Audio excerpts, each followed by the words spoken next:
ఇటీ సద్దాం ఇటీ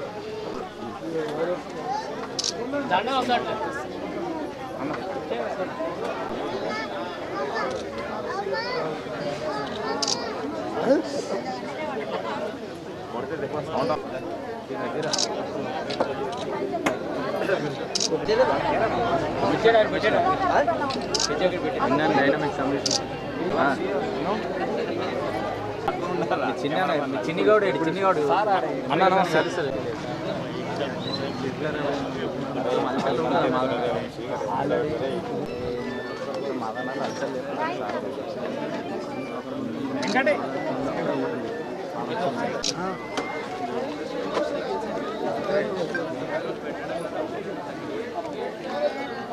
ఎంతసేపు దుకాణం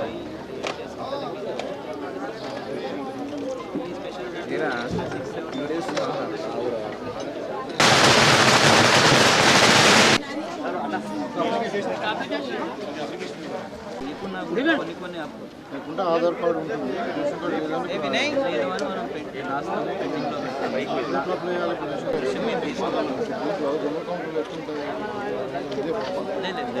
పేపర్లు వాళ్ళు రాసిస్తారు, మనకి రిసిప్ట్ ఇస్తాం. మీరు ఓకే రేషన్ కార్డు చేసినట్టు మాకు ఇచ్చారు, మనం దాన్ని ట్రాక్ చేస్తాం. వైట్ పేపర్ స్టాంప్ చేస్తాం.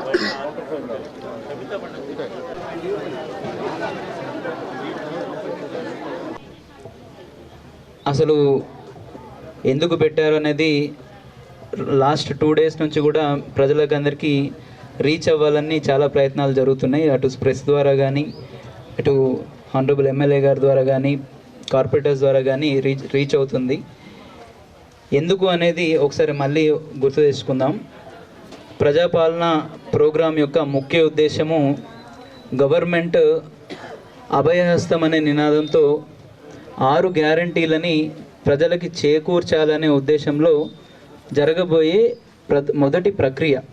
ఈ మొదటి ప్రక్రియ ఏంటంటే, ప్రతి ఇంటికి ఒక అప్లికేషన్ని ఇచ్చి ఆ అప్లికేషన్ ద్వారా మీకు సంబంధించిన వివరాలన్నీ అందులో సేకరించి ఆ 6 గ్యారంటీలు ఏ గ్యారంటీలు వారికి వర్తించాలనుకుంటున్నారో దాన్ని టిక్ మార్కు పెట్టుకొని వాటికి సంబంధిత ఫోటో కానీ, ration card xerox, Aadhaar card జిరాక్సులు అటాచ్ చేయమని కోరి దాన్ని సబ్మిట్ చేసుకోవడం అంతే. ఈ 8 రోజులు జరిగేది 28 రోజుల నుంచి 28 తారీఖు ఈ రోజు నుంచి మొదలుకొని 6వ తారీఖు జనవరి వరకు కూడా ఇవి స్వీకరించబడతాయి. సో మనకి 8 రోజులు కూడా ఇక్కడ ఇదే అంటే డివిజన్ నెంబర్ 4కి అయితే ఇక్కడ ఈ ఓల్డ్ జీపీ బిల్డింగ్ ఏదైతే ఉందో ఇందులో ప్రతిరోజు కూడా 2 కౌంటర్లు, ఒక హెల్ప్ డెస్క్ ఎప్పుడూ ఉంటుంది. సో ఈరోజే తీసుకోవాలనే కంగారు వద్దు, 8 రోజులు ఉంటుంది కాబట్టి ఎప్పుడైనా వచ్చి ఇక్కడ మీరు సబ్మిట్ చేసుకోవచ్చు. రెండో విషయము, అయితే రేషన్ కార్డ్ జిరాక్స్ అటాచ్ చేయమన్నారు కదా అని చెప్పేసి, మరి మాకు రేషన్ కార్డ్ లేదు, మేము అప్పుడు అప్లై చేసుకున్నాం కానీ మాకు ఇంకా రాలేదు, మా రేషన్ కార్డు ఉంది కానీ అందులో మా చిన్న కొడుకు ఇంకా యాడ్ కాలేదు, ఇలాంటివి ఏవైనా ఉన్నా కూడా యాడ్ అయిన తర్వాత ప్రోగ్రాం జరుగుతుంది. ఇలానే మళ్ళీ దరఖాస్తు స్వీకరణ ప్రోగ్రాంలు జరుగుతాయి. సో అప్పుడు కూడా మళ్ళీ సబ్మిట్ చేసుకోవచ్చు. మరి అప్పుడే సబ్మిట్ చేయాలి, ఇప్పుడు సబ్మిట్ చేయకూడదు అంటే నా సలహా చేయకూడదని, బట్ చేయాలనిపిస్తే ఇప్పుడు కూడా తీసుకోవచ్చు. ఎందుకంటే ఇవన్నీ కూడా కంప్యూటరైజ్ చేస్తారు. కంప్యూటరైజ్ చేసినప్పుడు అప్పుడు ఖచ్చితంగా రేషన్ కార్డు నెంబర్ పెట్టాలి అని వస్తే అవన్నీ మళ్ళీ ఫిజికల్గానే ఉంటే ఆన్లైన్లో కనిపించవు, మళ్ళీ ఇబ్బంది అవుతుంది. బట్ ఓవరాల్గా ఏంటంటే ఎలాంటి ఇబ్బంది కలగకుండా ప్రతి ఒక్కరు కూడా అప్లికేషన్ ఇవ్వాలి, ఎలాంటి ఇబ్బంది కలిగించొద్దు అని అధికారులకి క్లియర్గా ఇన్స్ట్రక్షన్స్ చేయడం జరిగింది. రెండో విషయము, ఇదొక డేటా కలెక్షన్ ఎక్సర్సైజ్, ఇదొక అప్లికేషన్ని తీసుకునే ఎక్సర్సైజ్ మాత్రమే అని మాత్రం గమనించాలి. ఏదో తీసుకోగానే మీకు కార్డు రావడమో బెనిఫిట్ రావడమో జరుగుతున్నది అనేది ఏమీ లేదు. అలా అని చెప్పేసి ఎవరు తీసుకోకుండా ఇక్కడ ఏ అధికారి కూడా ఉండరు, ఉంటే వాళ్ళకి తగిన కఠిన చర్యలు తీసుకోవడం జరుగుతుంది. సో వీటితో నేను ముగిద్దాం అనుకుంటున్నాను. Thank you so much. Division 4లో మరి ప్రజాపాలన సంబంధించిన కార్యక్రమం ఇక్కడ జరుగుతూ ఉంది. అదేవిధంగా ఇక్కడ ఉన్నటువంటి మహిళా సోదరులందరూ కూడా ఆర్టీసీ బస్సు ఉచితంగా ప్రయాణానికి అవకాశం కల్పిస్తూ 2 పథకాలను కూడా అమలుపరచడం జరిగింది చెప్పిన 2 రోజులకే. అయితే ఇంకా మిగతా స్కీములు అమలుపరచాలంటే ప్రభుత్వం దగ్గర ఒక సమాచారం ఉండాలి. ఎవరు అర్హులు, ఎవరు కారు, ఎవరికి ఏమేమి ఉన్నాయంటే సిలిండర్లు వాడుతున్నారు అనుకోండి, ఎన్ని వాడుతున్నారు, వాళ్ళ సిలిండర్ నంబర్ ఏంది, అదేవిధంగా కరెంటు వాడుతుంటే ఎన్ని యూనిట్లు వాడుతున్నారు, అదేవిధంగా వ్యవసాయం అయితే రైతు భరోసా కింద అంటే మరి వాళ్ళకు ఎన్ని ఎకరాల పొలం ఉంది, ఎక్కడ ఉంది, అదేవిధంగా ఇప్పుడు మనకు మహాలక్ష్మి స్కీమ్ కావాలా, అదేవిధంగా మరి ఇంట్లో కుటుంబ సభ్యులు మహిళలు ఎంతమంది ఉన్నారు, ఇప్పుడు మన రైతు ఏది మన ఇండ్లు కూడా ఇందిరమ్మ ఇండ్లు కూడా ఎవరికి ఇల్లు ఉన్నది ఇల్లు లేదని ఇవన్నీ తెలియాలంటే మనకు ప్రభుత్వానికి ఒక సమగ్రమైన సమాచారం ఉండాలి.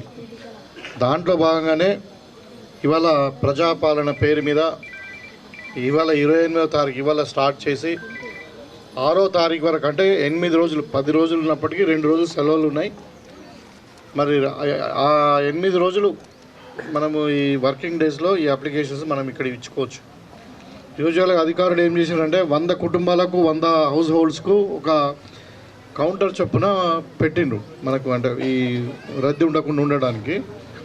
అయితే ఇవాళ అయిపోయిన తర్వాత కూడా మనకు 6వ తారీఖు వరకు కూడా ఇక్కడ ఒక కౌంటర్ ఉంటుంది, 2 ఆఫీసర్లు ఉంటారు, ఒక హెల్ప్ డెస్క్ ఉంటుంది. సో దీంట్లో మీరు ఈ కుటుంబకు సంబంధించిన ఎవరైతే ఒక వ్యక్తి అప్లికేషన్ చేస్తున్నారో వాళ్ళ డీటెయిల్స్ అడిగినారు. ముఖ్యంగా ఆధార్ నెంబర్ అయితే అందరికి ఉంటుంది. ఇప్పుడు ఈ రేషన్ కార్డు నెంబర్ అడిగినారు. ఉన్నవాళ్ళు రాయండి, లేని వాళ్ళు రాయకుండా ఉండండి. ఈ కుటుంబ సభ్యుల వివరాలు కూడా అడిగినారు. దీంట్లో ముఖ్యంగా మీరు ఈ ఆధార్ కార్డు నెంబర్ అన్నది కరెక్ట్ రాయాలి. వీలైతే హెల్ప్ డెస్క్ వాళ్ళ హెల్ప్ తీసుకొని అధికారులు ఒకసారి చెక్ చేస్తేనే బెటరు. ఎందుకంటే ఇప్పుడు ఆధార్ కార్డు నెంబర్ తప్పు రాసిండు అనుకోండి, ఇది పెద్ద మెస్ అయిపోతుంది. అంటే ఇది తప్పుడు సమాచారం పోతుంది, మీది ఫీడ్ కాకపోవచ్చు కూడా, అంటే వేరే పేరు మీద పోతుంది ఫీడింగ్ అది. కాబట్టి ఇక్కడ ఉన్న సమాచారం ఏదైతే ఉందో ఇది కొంచెం టైం తీసుకున్నా పర్వాలేదు, మనకు 10 రోజులు టైం ఉంది. కాబట్టి మీరు ఈ అప్లికేషన్ ఫామ్స్ మీకు అన్నీ అందజేస్తారు. ఇంకా అడిషనల్ కూడా ఇవ్వండి, కార్పొరేటర్ గారు కానీ మన లోకల్ మన స్థానిక నాయకులకు అడిషనల్ ఎక్కడైనా అంటే చినిగిపోయినా లేకుంటే కొట్టివేతలు జరిగినా లేకుంటే ఇంకేదన్నా సో వాళ్ళు అవసరం ఉంటే కూడా అడిషనల్గా మనం ఫామ్స్ ఇచ్చుకుంటే బెటరు. సో దీంట్లో ముఖ్యంగా మీకు గ్యాస్ సిలిండర్ నెంబర్ అనేది ఇది కూడా కరెక్ట్ రాయాలి. అది కాకుండా ఎలక్ట్రిసిటీ నెంబర్ మన కనెక్షన్ ఉంటే అది కరెక్ట్ రాయాలి. భూమి ఉంటే పట్టా పాస్బుక్లు ఉన్నాయనుకోండి, ఒక రైతుకు 3-4 ఊళ్ళలు ఉండొచ్చు. మీకు ఇప్పుడు మాధవనగర్ వాళ్ళకి బోర్గాంలో ఉంటుంది, ధర్మారంలో ఉంటుంది, ఇక్కడ కేశాపూర్ కూడా ఉంటుంది. సో ఎక్కడ ఉన్నా కానీ అన్ని పట్టా పాస్బుక్ల నెంబర్స్ ఇలా రాయాలి. అంటే ఈ సమాచారం అన్నది పకడ్బందీగా ఉంటేనే మీకు న్యాయం జరుగుతుంది.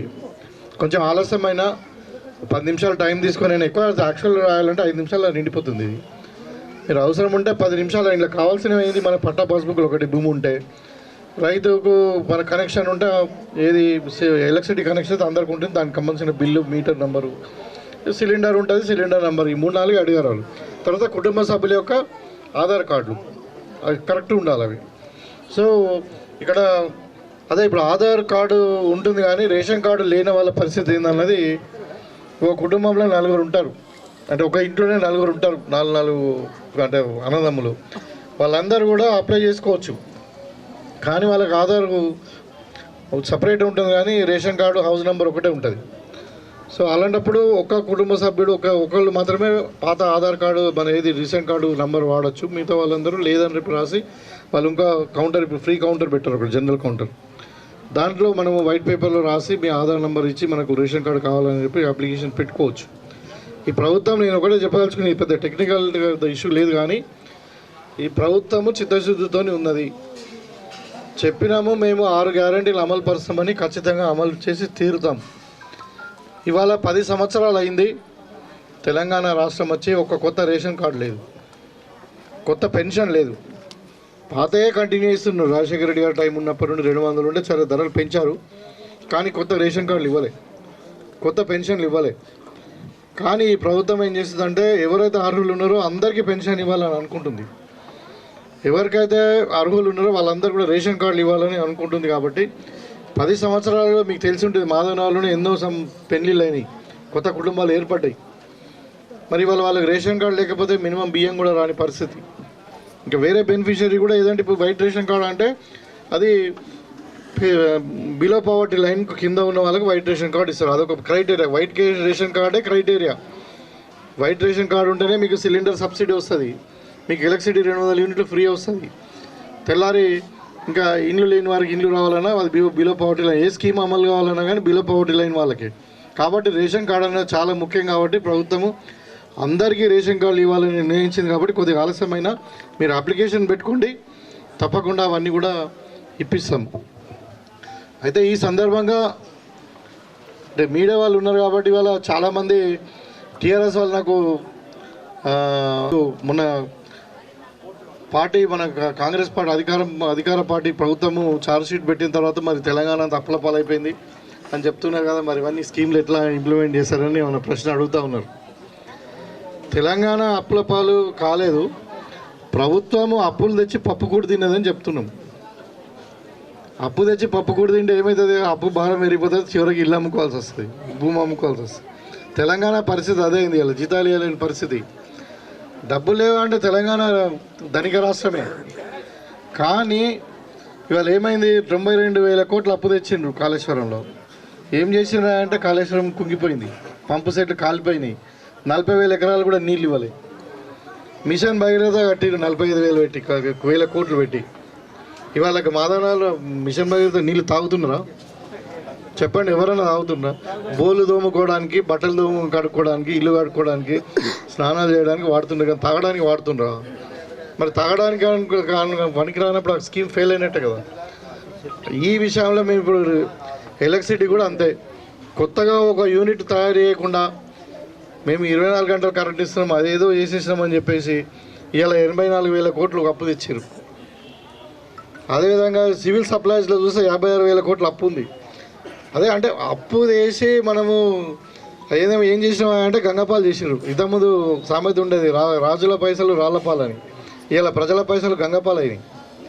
దాన్ని మేము చెప్పదలుచుకున్నాం. తెలంగాణ ధనిక రాష్ట్రమే. ఇవాళ మనకు బడ్జెట్ ఉంది, 3 లక్షల కోట్లు, ప్రాబ్లం లేదు. కానీ వీళ్ళు గత 10 సంవత్సరాల్లో ఏదో చేసినాం, బంగారు తెలంగాణ చేసినామంటే అది కాదురా బాబు.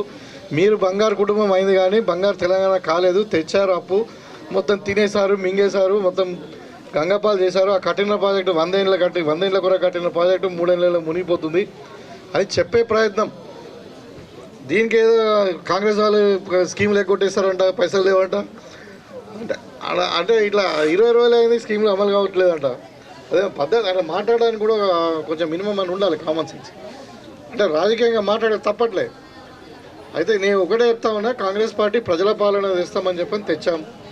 ఇవాళ గడిలను కూలగొట్టాం, ఫెన్సింగ్ కూలగొట్టాం, టీఎస్పీఎస్సీని ప్రక్షాళన చేసినాం. పాపం గ్రూప్ 1లో పేపర్లు అమ్ముకున్నారా బాబు. మీరు కోర్టు కూడా చెప్పింది, సజెషన్ ఇచ్చింది ఏంటంటే అది వాళ్ళని తీసేయండి, ప్రక్షాళన చేయండి అని. వాళ్ళనే ఉంచారు. ఎగ్జామ్లో పేపర్లు అమ్ముకున్నారు. ఇక కొడుకేమో పేపర్లు అమ్ముకుంటున్నాడు, బిడ్డనేమో లిక్కర్ అమ్ముకుంటుంది, అయ్యనేమో భూములు అమ్ముకుంటున్నాడు.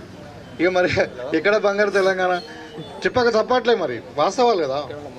అంటే ఈ సందర్భంగా మేము ప్రజల పాలన తేవాలనుకున్నాం. ఇవాళ కాంగ్రెస్ పాలనలోనే స్వేచ్ఛ, సమానత్వం, సామాజిక న్యాయం 3 కూడా జరిగినాయి. ఇవాళ ధర్నా చౌక్ ఓపెన్ చేసాం, మేమే చేసాం ధర్నా. మొన్న ఎంపీలను సస్పెండ్ చేస్తే పార్లమెంట్లో అధికార పార్టీ వాళ్ళమే చేసినాం ధర్నా చౌక్. ధర్నా అన్నది ప్రొటెస్ట్ అనేది ప్రజాస్వామిక హక్కు. ఇవాళ ధర్నా చౌక్ ఎత్తేసారు, ఇది రాజరిక పాలనలాగా. అంటే ఇది దీంట్లో ఏమంటారంటే కాంగ్రెస్ పార్టీ ఏదైతే చెప్పిందో అది చేసి చూపిస్తుంది. కొంచెం టైం పట్టచ్చు, కానీ దాంట్లోనే భాగంగా ఇది ఒక ప్రక్రియ మొదలైంది. మన 6 గ్యారెంటీ స్కీమ్లోను అమలు చేయడానికి కూడా సమగ్రమైన ఒక సమాచారం కూడా పత్రాలు చేసిరు. మేము అధికారులను ఒక రిక్వెస్ట్ చేస్తూ ఉన్నామంటే 100% every house hold application receive అయ్యేటట్టు చూడండి. అంటే మనకు 4-5 రోజుల్లో తెలిసిపోతుంది. ఇప్పుడు మాధవనాలో మనకు 5,000 కుటుంబాలు ఉన్నాయి అనుకుందాం, మనకు వారం రోజుల్లో ఎంత అయిందో తెలుస్తుంది. దాన్ని బట్టి రాని వాళ్ళని కూడా అవసరం ఉంటే జర పర్సనల్గా కాంటాక్ట్ చేసే వాలంటీర్స్ను మా పార్టీ వర్గాలు కూడా ఉన్నారు, వాళ్ళందరూ కూడా మీరు హెల్ప్ తీసుకుంటే వాళ్ళు ఏదో రకంగా వాళ్ళకి ఇంటిమేషన్ ఇచ్చి మరి అందరూ కూడా అంటే మళ్ళీ 4 నెలల కంటే ఇవాళ 100% అప్లికేషన్స్ తీసుకుంటే బాగుంటుందని. సరే, కొందరు ఏదో అనుకోని పరిస్థితుల్లో విదేశాలకు వెళ్ళొచ్చు, ఒకరు ఆరోగ్య పరిస్థితులకు హాస్పిటల్లో ఉండొచ్చు, లేకుంటే వేరే పనులలో ఉండొచ్చు. కానీ ఈ వారం రోజుల్లో కంటే ఎక్కువ ఉన్న వాళ్ళు తక్కువ మంది ఉంటారు. వారం రోజుల్లో కాబట్టి మనము కొంచెం ఒక వారం రోజుల తర్వాత రివ్యూ చేసుకొని మనం 50% అచీవ్ అయినామా, 70% అచీవ్ అయినామా, రాని వాళ్ళు ఎవరు, అది కొంచెం స్క్రూటినీ చేసుకొని కొంచెం మనం వాళ్ళు మొబిలైజ్ చేసుకోగలిగితే మనకి ప్రభుత్వం నిర్వహించేటువంటి ఏదైతే ఈ కార్యక్రమం ఉందో దీనికి ఇది చాలా ప్రిస్టేజియస్ కార్యక్రమం, ఇది ఆజమాయిష్గా కాదు. అయితే కాబట్టి దీన్ని మనము అందరూ కూడా ప్రజలు కూడా మీరే అర్హులు కాబట్టి తెల్లారి వచ్చేది బెనిఫిట్ మీకే కాబట్టి మీరు కూడా ఇది మీ పని అనుకొని ఒక రోజు పని ఖరాబ్ అయినా కానీ రోజు పని చేసుకున్నాక మీకు నడవదు, నాకు తెలుసు. కానీ ఇది కూడా మన పనే. తెల్లారి మీకు ఇల్లు రావాలన్నా, సిలిండర్ ఫ్రీ రావాలన్నా, ఇంకేదైనా కావాలన్నా మనకి ఇదే కార్డు ఈ ఫామ్ అవసరం కదా. కాబట్టి మన పని ఒక 2-3 గంటలు పక్కకు పెట్టి కూడా ఇవన్నీ ఫిలప్ చేసుకొని మన మాధవనగర్లో 100% హౌస్ హోల్డ్స్ అందరూ కూడా అప్లికేషన్ పెట్టుకుంటట్టు ఇక్కడ కార్పొరేటర్ గారిని మన స్థానిక నాయకులందరూ నేను కోరుకుంటూ ఇది చక్కటి కార్యక్రమం, దీన్ని సద్వినియోగం చేసుకోండి. తప్పకుండా దీని ఫలితాలు మీరు త్వరలోనే చూస్తారు అని చెప్పి ఈ సందర్భంగా తెలియజేసుకుంటూ మరి మీకు అందరినీ కూడా మీకు ఎమ్మెల్యే అయిన తర్వాత మొట్టమొదటిసారి ఈ విధంగా మీ ఊరికి రావడం, మీ అందరిని కలవడం కూడా నిజంగానే ఆనందంగా ఉంది. మీకు అందరు కూడా ధన్యవాదాలు తెలియజేస్తాం.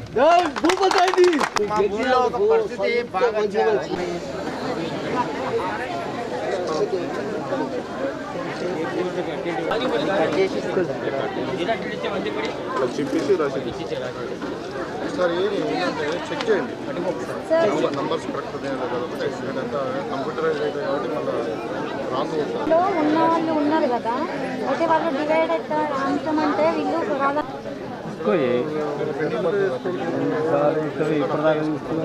లేని వాళ్ళకు ఎందుకంటే మళ్ళీ 4 నెలలు కావాలంటే తీసుకోండి. So ration card issue